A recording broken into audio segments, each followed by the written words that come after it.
Nandito po kami ngayong hapon ni Kagawad Alberto, Komite ng Impra, sa boundary ng Manggisok at Gabok.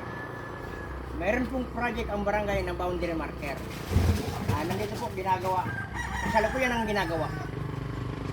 Si Kagawad Alberto po, karagdagan ni Kagawad Alberto bilang Komite ng Impra, Kagawad Alberto. Mga po, kaya po nasabi ng ating kapitan, Rafael Yabut, ito po ay boundary marker.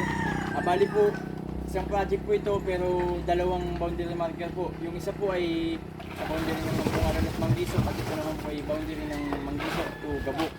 Ito po ay magsisilbing tanda upang malaman po natin yung bawat boundaries ng barangay papasok at palabas, at ito po ay magsisilbing dagdag attraction na din po para sa ating mga kabarangay.